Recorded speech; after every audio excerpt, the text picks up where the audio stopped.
Hello বন্ধুরা, আবার একটি নিউ ব্লগ নিয়ে আপনাদের সামনে চলে এসেছি। ভৈরবদেবী গ্রামে আমন্ত্রণ উপলক্ষে আশাকে কেন্দ্র করে যে অপরূপ সৌন্দর্য উপভোগ করছি তার কিছু অংশ আপনাদের সঙ্গে শেয়ার করছি। দেখুন, এখন দেখতে পাচ্ছেন আমন্ত্রণ দেওয়া হচ্ছে পরিবারকে। এখন দেখছেন বহু পুরানো 25-30 বছর আগেকার কি তার বেশি এক ঘটনা বা মন্দির দেখতে পাচ্ছেন।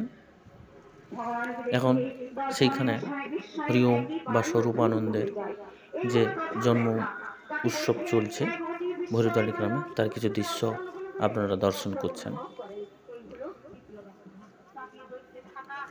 পথসভার মাধ্যমে প্রচার চলছে। সুন্দর খরগোশটি দেখতে পাচ্ছেন। এখন দেখতে পাচ্ছেন বহু পুরাতন যে জমিদার পরিবার, সেই জমিদার পরিবারের মন্দিরগুলো তার বংশধরেরা রক্ষণাবেক্ষণ করে রেখেছে।